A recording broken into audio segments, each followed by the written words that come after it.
I open today with a question for you. How many of you have taken the time to prepare a will? Well, that's not a query that typically comes from the church pulpit, is it?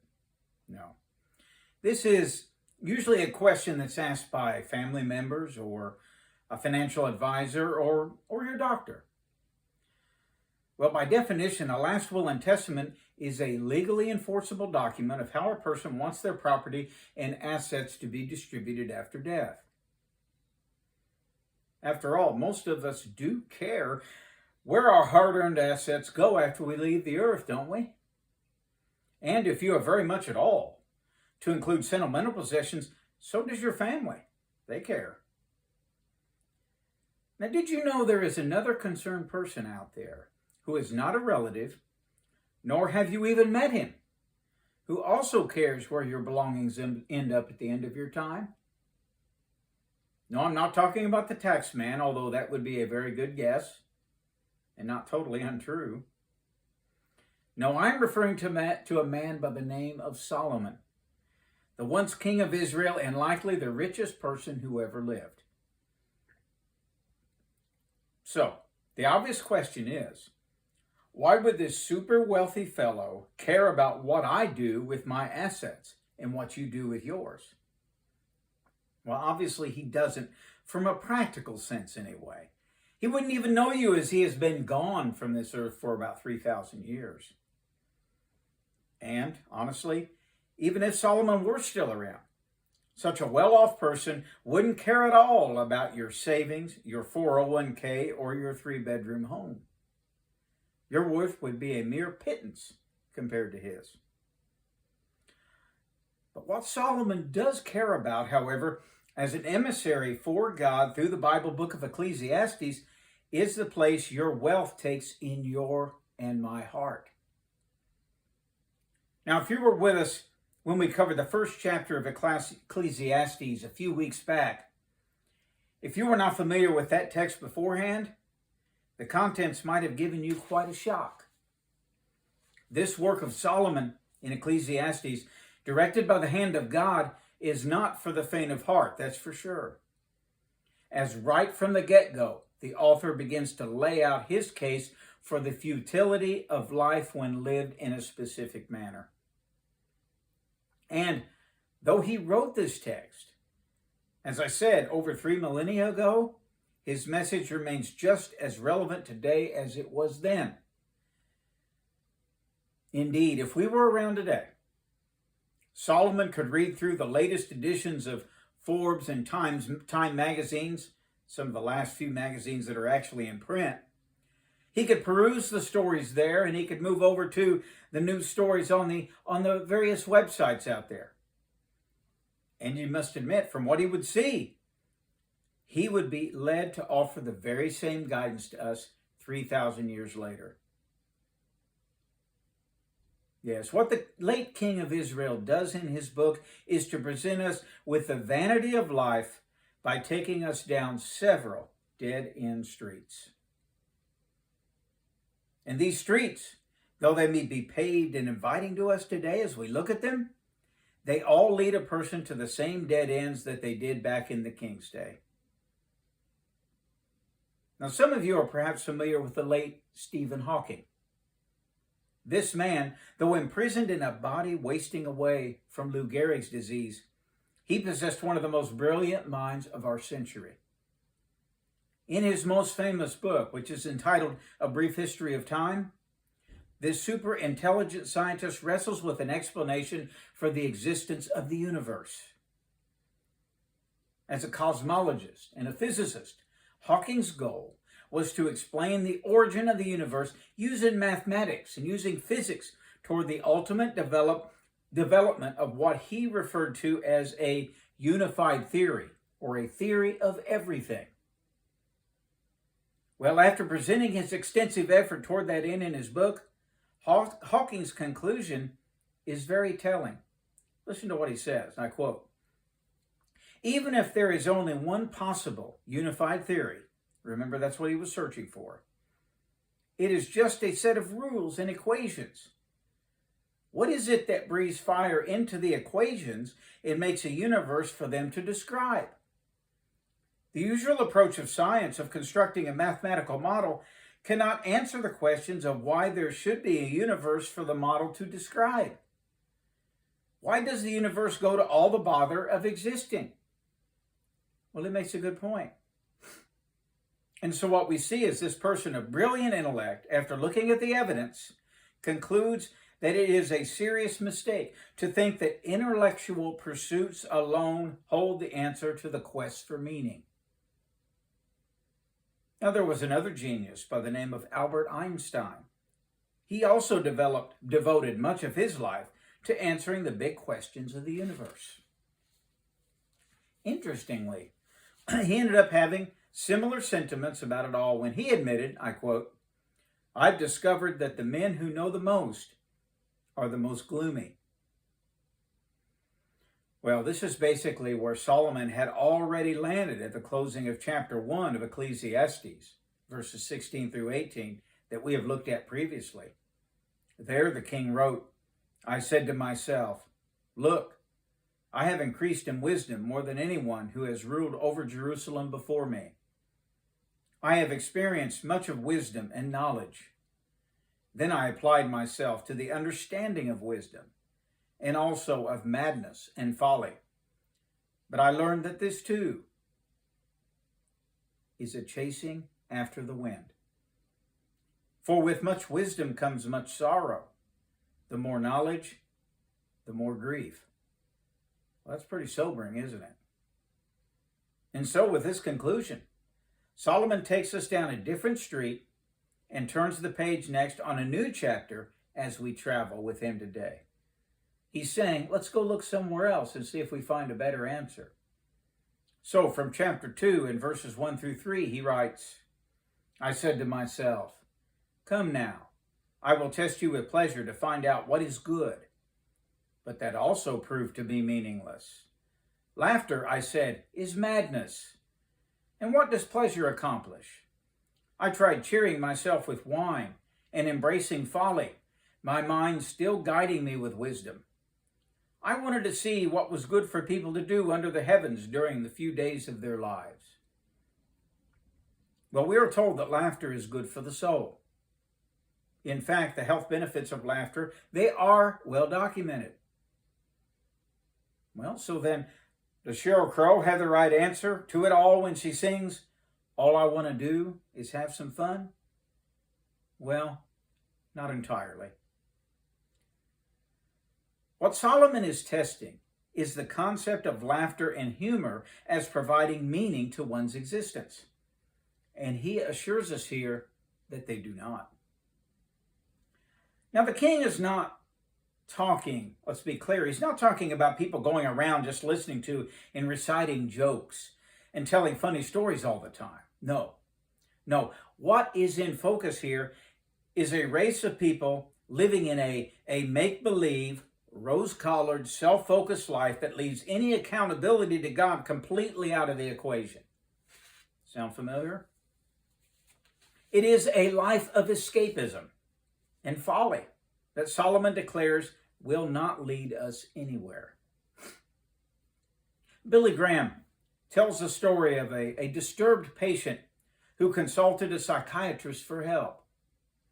The man was deeply depressed, and nothing that the doctor said to him was able to relieve him of the burden that he felt.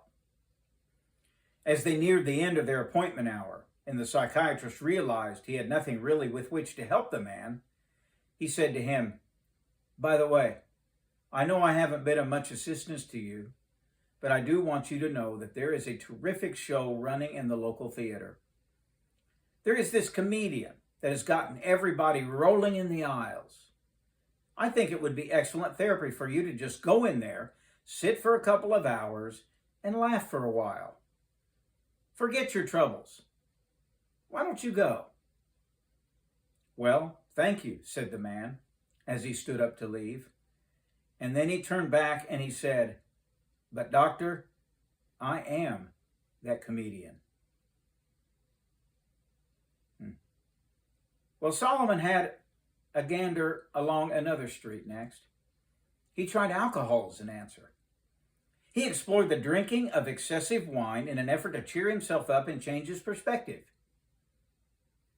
And while his words shouldn't necessarily be interpreted as an outright condemnation, of drinking alcohol, Solomon for sure warns us of not doing what Jimmy Buffett sings about.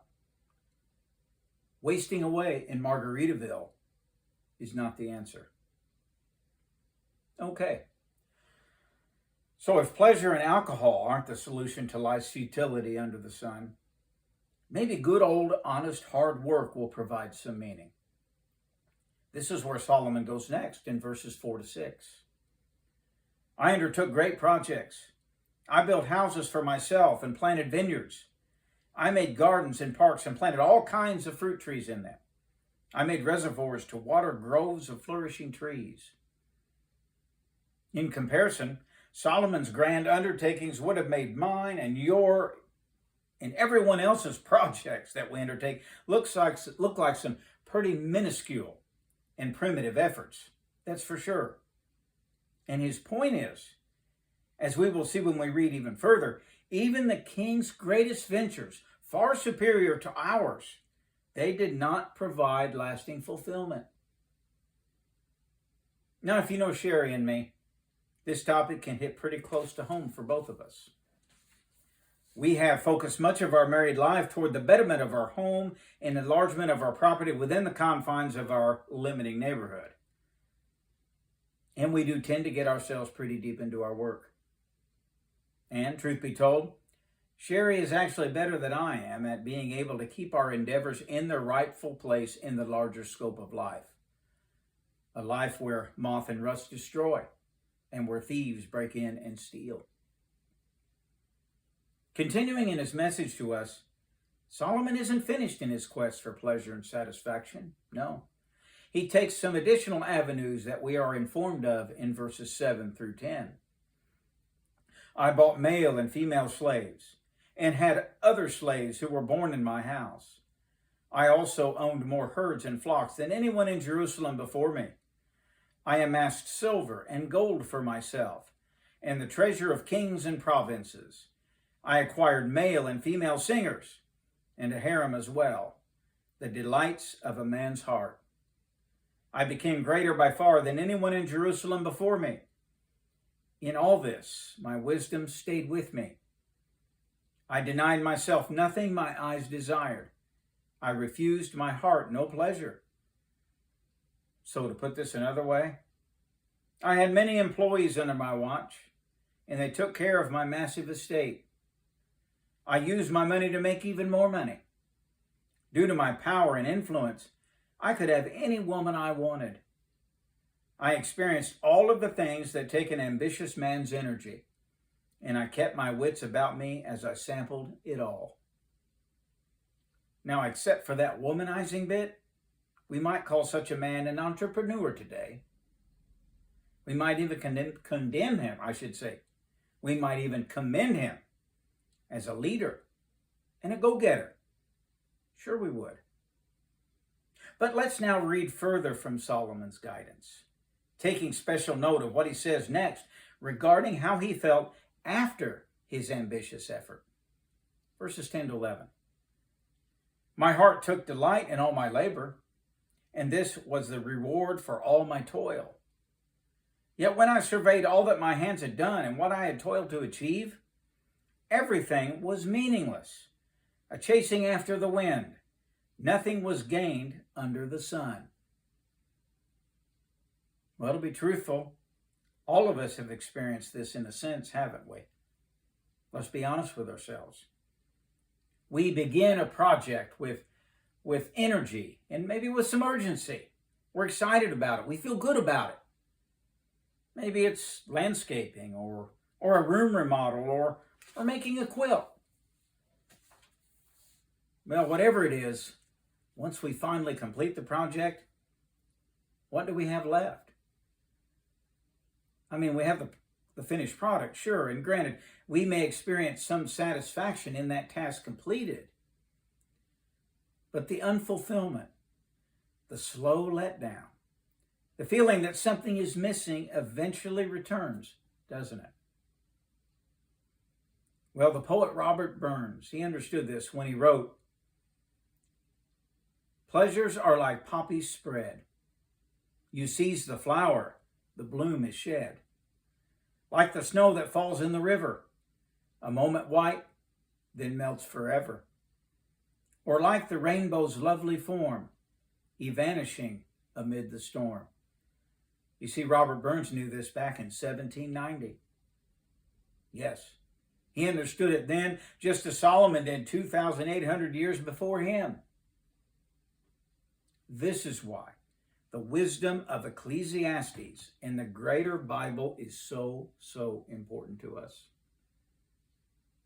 Being God's written revelation to us, its teaching is just as relevant to people today as it was when it was first revealed to humanity, in part and finally in whole.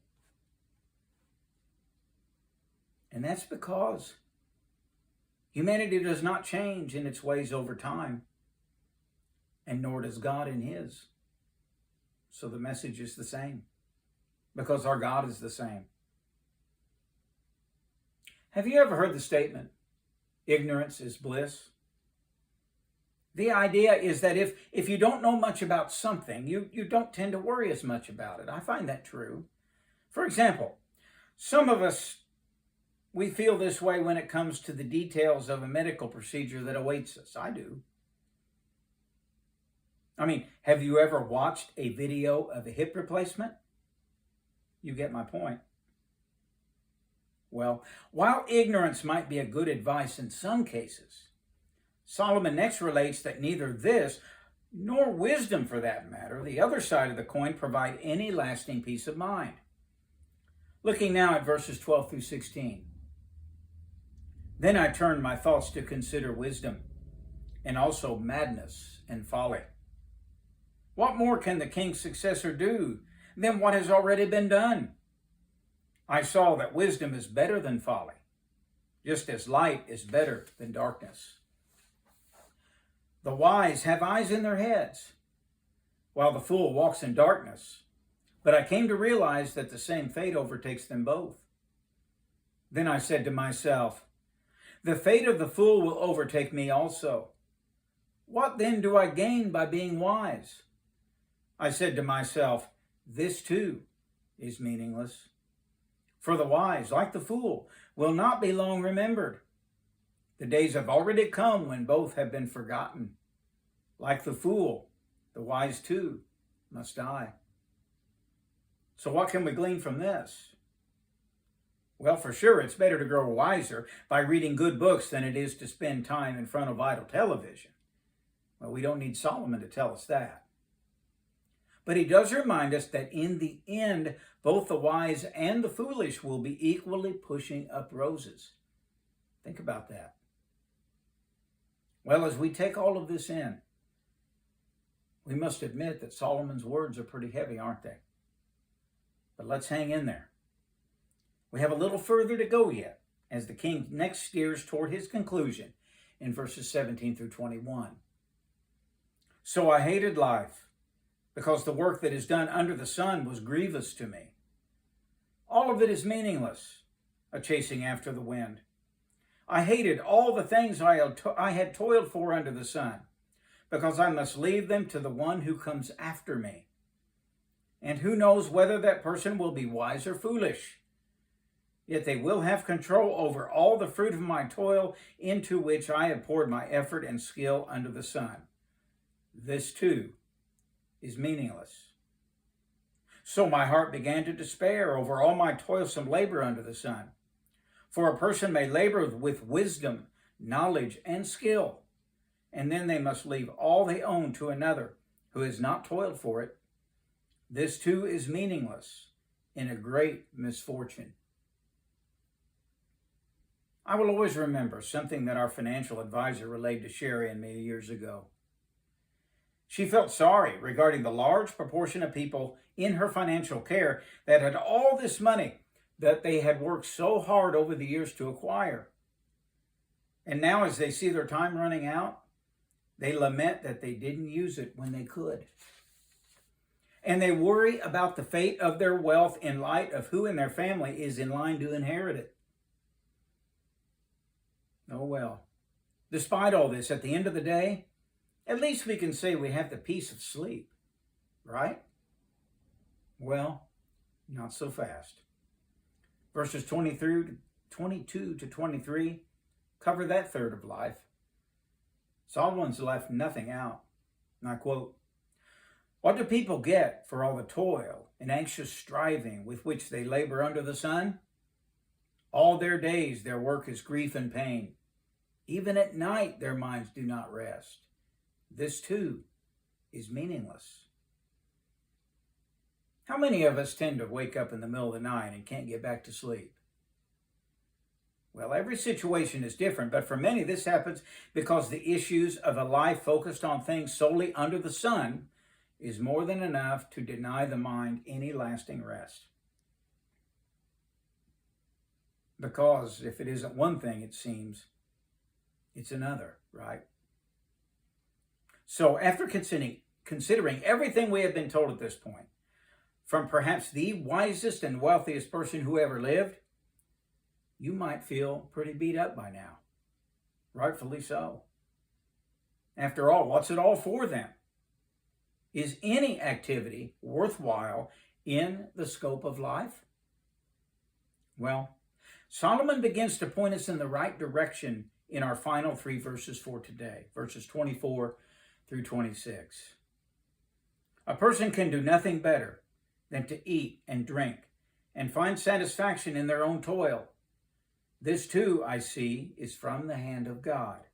For without him, who can eat or find enjoyment?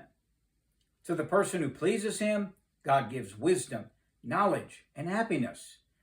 But to the sinner, he gives the task of gathering and storing up wealth to hand it over to the one who pleases God. This too is meaningless, a chasing after the wind. You see, it would be a terrible misunderstanding if anyone were to take from this message that we as Christians should be totally disinterested in the activities and pursuits of this life. No, that's not the message. On the contrary, we should be very involved in our education, in our careers, in our relationships with our family and our friends. We should be very involved in these things. And we can enjoy ourselves as we move along the way. Yes, we can laugh. But what King Solomon and what God's Word are saying is this: none of these pursuits will make sense of your life or answer your deepest needs if you approach them down the avenues of the activities themselves. You see, my career will not satisfy. My hobby will not satisfy. My travel and my possessions, they will not bring lasting meaning. No. And my family, to include even my spouse, though she is perfect for me, she will not provide complete fulfillment to life's deepest questions. But when I know the living God and I understand why it is I've been created and why Christ died for my sins, when I understand that, then all of a sudden, the meaning of these things that fill our days, it all becomes apparent. So, today, every day, we are left with a choice. Do we serve the living God, Christ the Lord, with our remaining days? Or do we serve ourselves, chasing after the wind, making all of this meaningless? Let us pray. Father, these were, once again, in your book of Ecclesiastes, some very sobering words. Yes, the text does take us down some avenues of life, some streets that many of us spend our journey on. And it shows us quite clearly that the end of these journeys, all of these roads come to a dead end as it relates to happiness and everlasting joy. But the interesting thing is, when a person comes to you, when they accept you and they make you first, then we walk down those same avenues, and they're not dead ends. Because these same streets, they're suddenly paved with gold.